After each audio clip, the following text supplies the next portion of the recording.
Okay, we are recording. Donna, thank you so much for volunteering to be my demo client.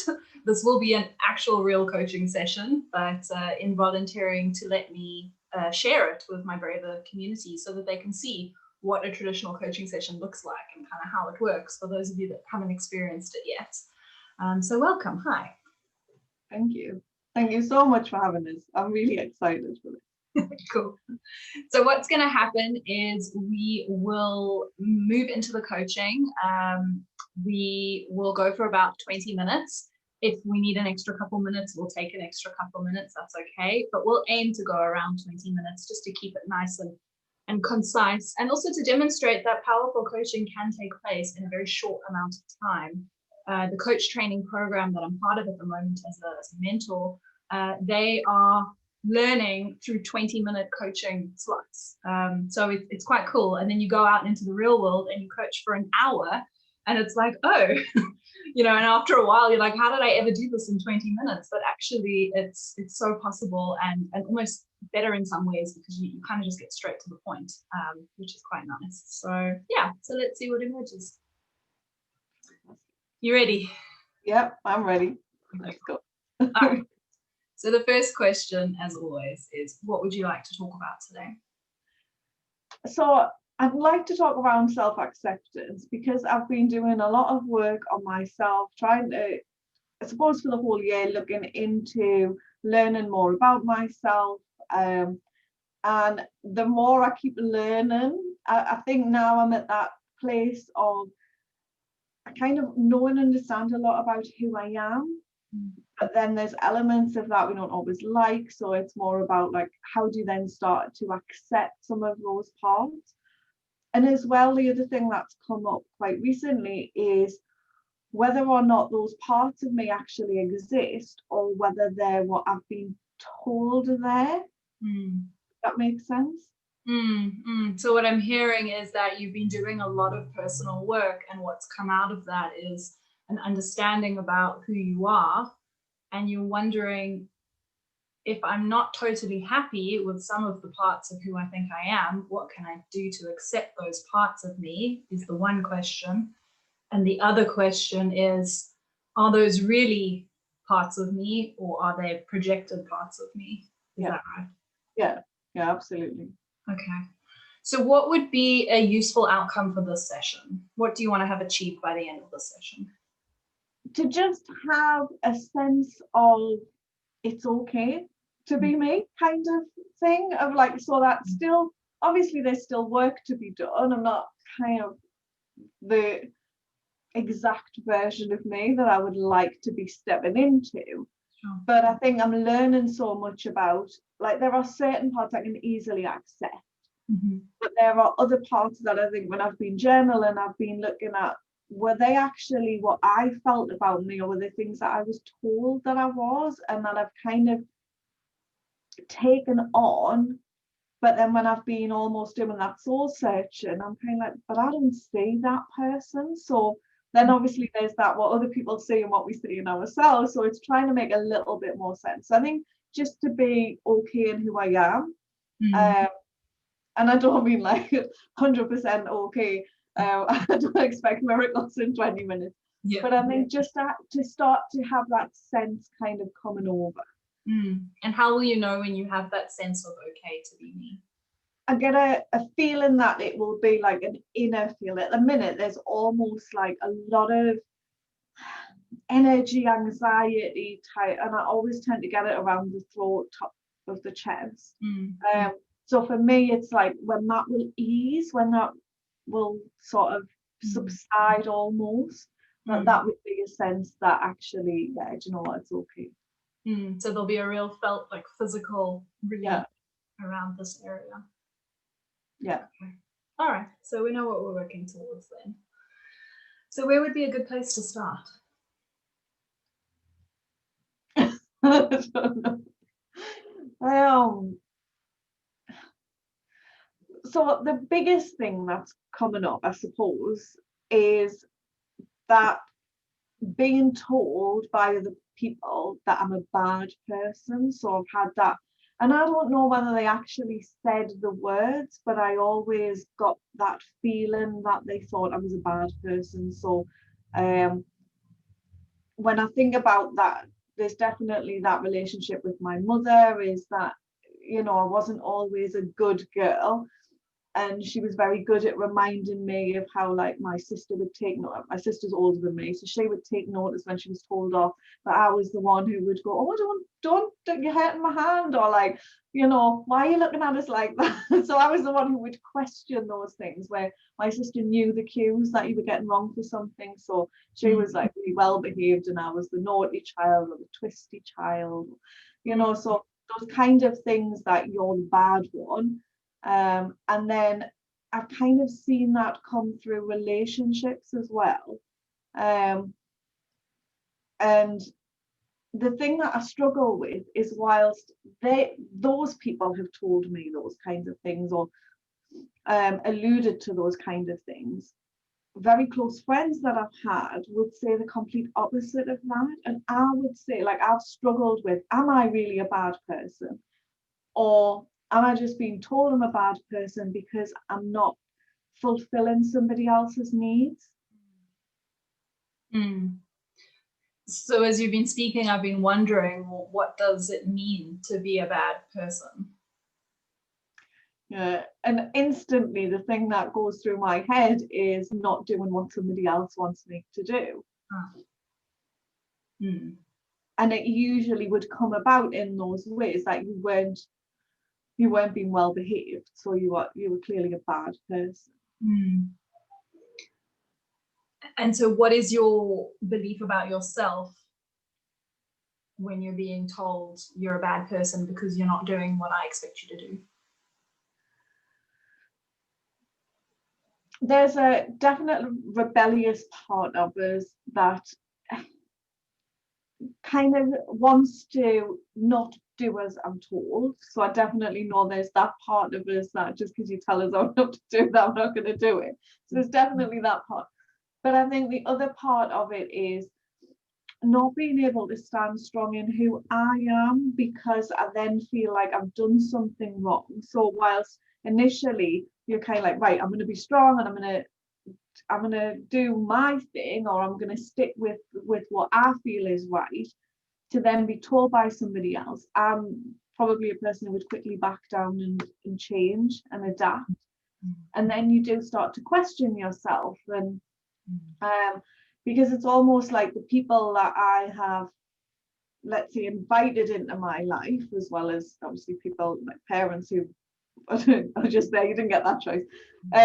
But those other people, I tend to probably invite people into my life who do want their own way, who will use manipulation and things like that. I've become very aware that as a person, I really do like to have boundaries to stay within. So probably why I would have that kind of control from other people. But as I say, there's then that other side which is quite rebellious and doesn't want to do what other people say you have to do. So I think that's where it's left me really uncertain as to, well, am I a bad person because you're not getting your needs met, but am I there to really meet your needs? And I think that other thing that starts to come up is feeling like you're being really selfish if you put yourself first and your own needs first, and that makes you a bad person. And is that always true? No, not at all. But I can feel, like I was saying before about that feeling comes, even when I talk about it, that feeling comes up of like, you know, that kind of whole thing of self-love, self-care, you know, it's really selfish to want to look after yourself. Which again kind of comes full circle, is makes you a bad person because you want to take care of yourself before you take care of other people. So tell me, when you are feeling like you're a bad person for wanting to take care of yourself, what do you do in response to that feeling?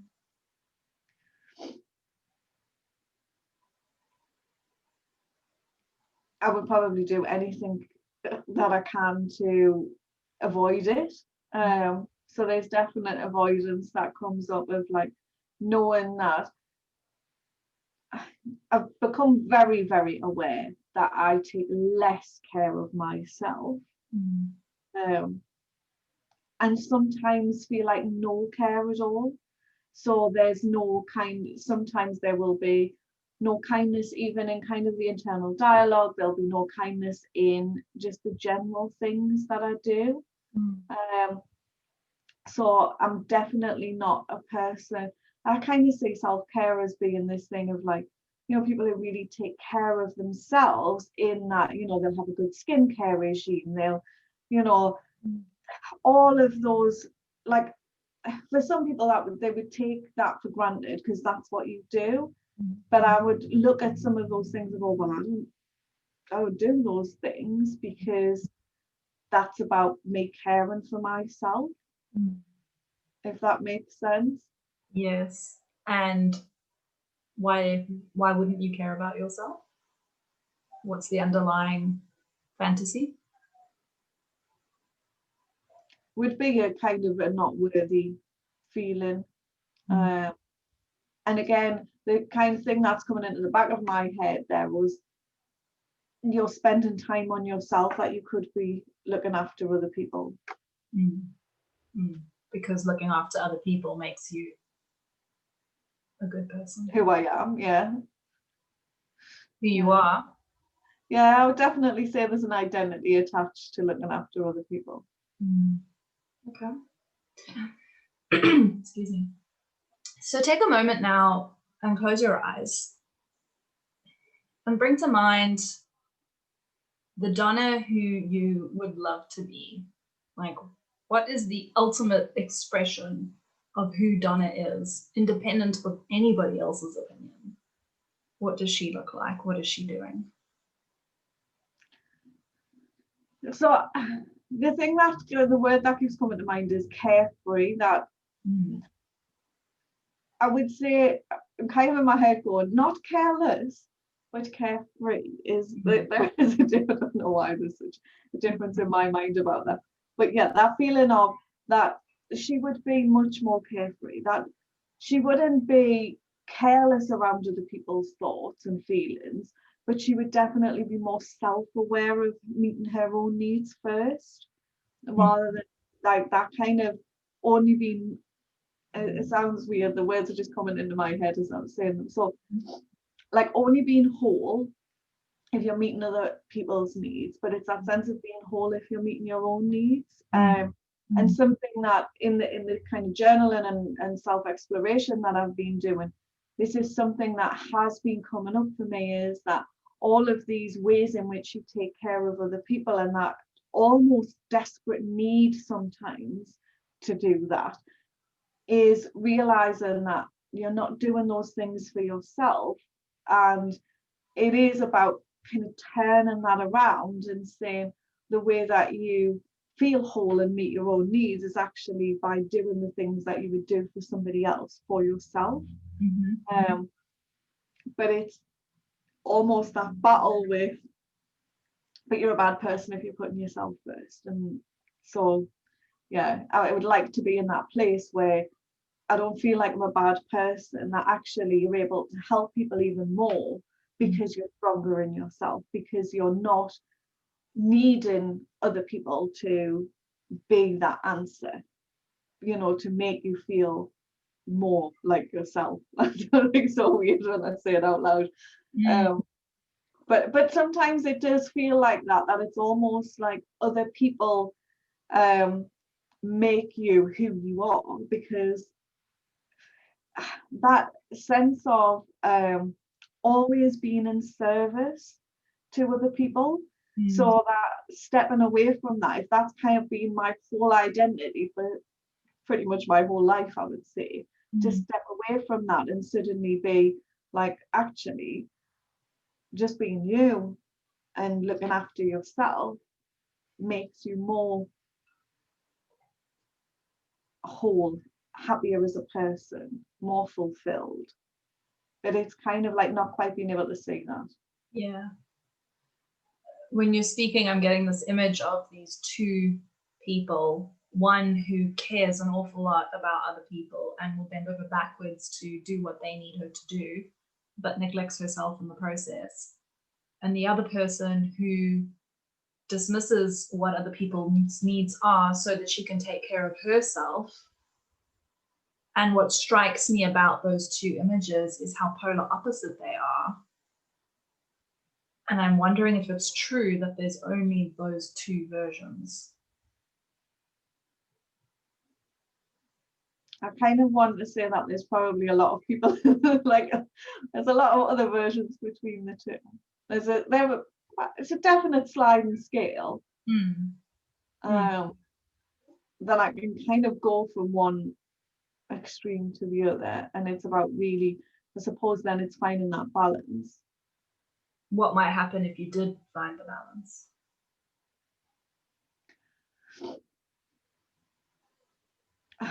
It's kind of like I can feel myself stopping and saying that I would be a happier person, that if I was more balanced in that, there would definitely be a certain level of happiness that would, and a kind of an inner peace that would come with. So probably exactly what I talked about. So what is tripping that up? Probably my belief that you're either one or the other, and there are no in betweens. And I realized that, like, as I was saying that, there was a voice from somebody else that came into my head of there are no grey areas, it's black and white. I totally disagree with that, but being aware that that's kind of played out. Whose voice is that? My ex's voice. Okay, so not your voice. No. Okay.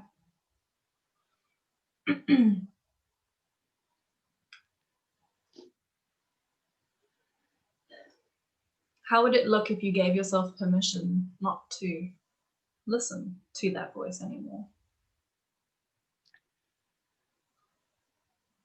I would say I give myself permission. But I think the thing that goes through my head is being very aware of, like what I said before about this boundaries thing, that having boundaries, there is a certain sense of not being able to find a balance because either boundaries are so restricting or they're non-existent. So it's kind of like having to almost relearn my own boundaries. There are times in my life when I've kind of said that I didn't feel like I had, if I wasn't in a really controlling relationship, whether that be parents or partners, was that I almost felt like I didn't have I think the word I used was like an ethical barometer, was I didn't really, I was just living life and being happy and not really thinking consequences or restrictions. But there's something that I don't like living like that, and I almost seek out rules to follow. I've always been a rule follower. I do know that about myself. So yeah, it's kind of like, unless there is a parameter, then I don't quite know how to find the balance, because it will be the one extreme or another. What strikes me about that is you're saying that rules help you feel safe, but you're not the one setting the rules. Yeah.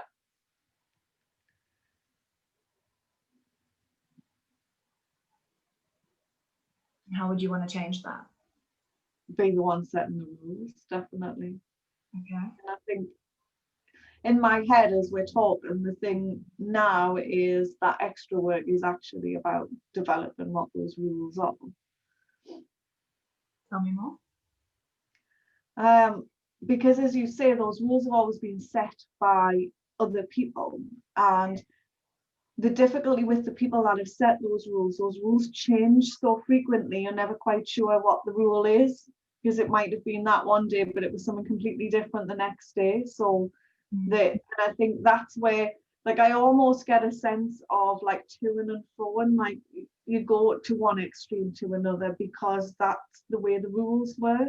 And you had to just be like, you just follow wherever it would send you, because what you did one day was right, and if you did the same thing the next day, it's not right. So you never quite know. So I think one is finding stability in setting my own rules. It's not that I'm not a person who doesn't know right from wrong and things like that, but I think from an internal perspective of having those rules and having that feeling of security and safety that comes from an internal place rather than an external place. How to do that is the bit that I'm uncertain about. And I'm aware that earlier in the session you said that you sometimes feel an inner need to rebel against how people expect you to be. So I'm wondering if the word rules might invite that, or if we could maybe change the word to a different word that would feel more safe, but not a need to rebel against. I think it almost, I'm quite a visual person, so I would say it's almost like being able to have like a channel that runs down the middle, out of kind of like,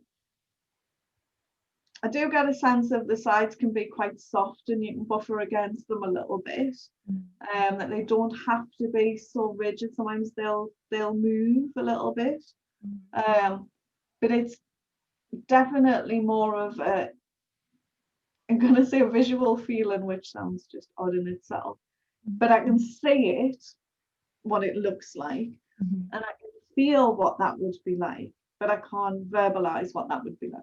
That's okay. So if you had imagined yourself going through that channel, what would it feel like to you? I kind of want to say, like, you know, like inflatable type, or like kids' soft play areas. Is it that kind of thing that they can move slightly? They'll never, but they keep you safe. So there's movement allowed, but there is some there is flexible movement allowed, but it's contained, it's safe. Yeah.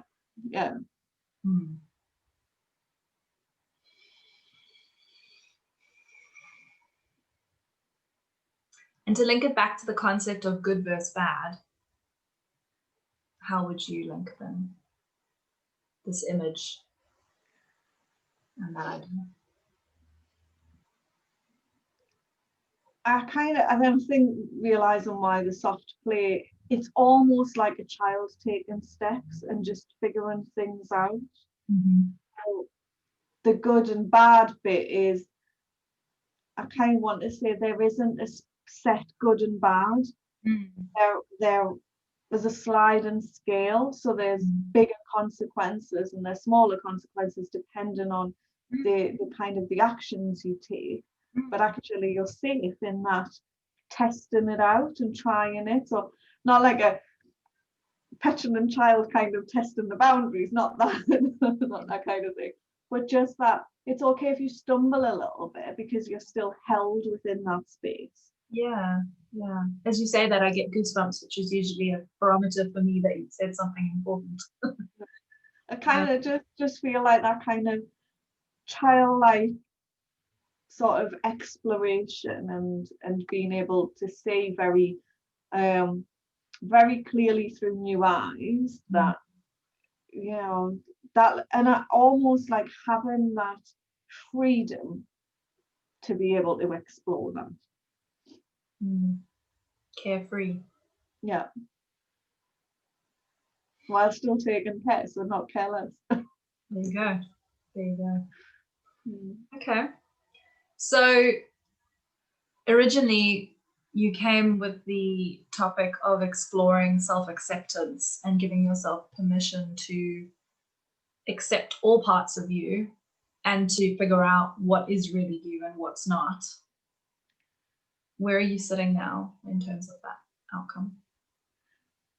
I feel a little bit like still like I'm swaying, but almost like finding that balance. So like the sway's happening until, like, you know, I can't think of something that we used to have things called weevils wobble, but they don't fall down, you know, they're like rounded on the bottom. Yes, So it feels almost like a little bit like that you're still almost wobbling, but you're steady. So that feeling that I was talking about is definitely like, it's easing. I wouldn't say it's totally gone, but it's almost like just slowly draining away. And there's definitely a clearer vision of the future. Okay. So between now and the next time we talk, what could help you ease that feeling even more? I think just exploring, really, of like going back through, I want to say the rules, almost kind of the beliefs that I've lived by, and exploring which of those, or where on a scale I would sit with those things, which one are actually mine and which ones feel like they've been imposed by other people. And just that freedom to explore it a little bit and see how well it fits. Okay. And what would that look like in a practical sense? Not like journaling, so it would definitely be more journaling. I also do little bits of meditation, so probably meditating on it, just kind of sitting with, like if I journal the different things down and then sitting with each one and seeing either in a visual or a feeling sense where that kind of sits and how that would look if it was slightly adjusted. And so I definitely have a sense of this scale of, like, you know, if you're able to move it along and go, oh, just about there, that's just about there, and that would be enough. It wouldn't necessarily have to have kind of written rules that are up on the wall that I'll follow, but almost like a connection with where I sit with that. So a real sense of not changing overnight between these two opposing sides, but more just finding where's the middle bit, where's the next place that feels good. Kind of want to almost say like where my bit is. So rather than it being somebody else's, where I fit on that. Yes. Okay, so moving forward, some journaling, some meditation, some exploration of where's my bit in the middle. Is there anything that I can do to support you with that? Just checking in to see that I do it, because it's easy to go, I don't want to look at that. Okay, so when would you like me to check in? Probably in a week. Give me time to just know that I've got a little bit of space to work on it. And I do realize it's a longer process, but I think just getting it started. Yeah, that's the thing, taking that first step, that first bit of action. Yeah, because for me, that's always when you will either like kind of go away from something like this thinking, right, I know what I need to go and do, and then go, okay, I'll not do that. We'll just avoid dealing with that. Or then it brings up feelings and you don't quite know what to do with them. Okay, so you'll have some space between now and a week's time, so next Tuesday, to do a little bit of this, even if it's just once. And we can chat about it next time. Excellent. Okay. Is that okay for now? Does that perfect, thank you. All right. Okay. Well, thank you so much, and thank you for being so vulnerable and honest and trusting me with this topic, and to share this with my community. It's very what's the word? Generous of you. So thank you. Thank you.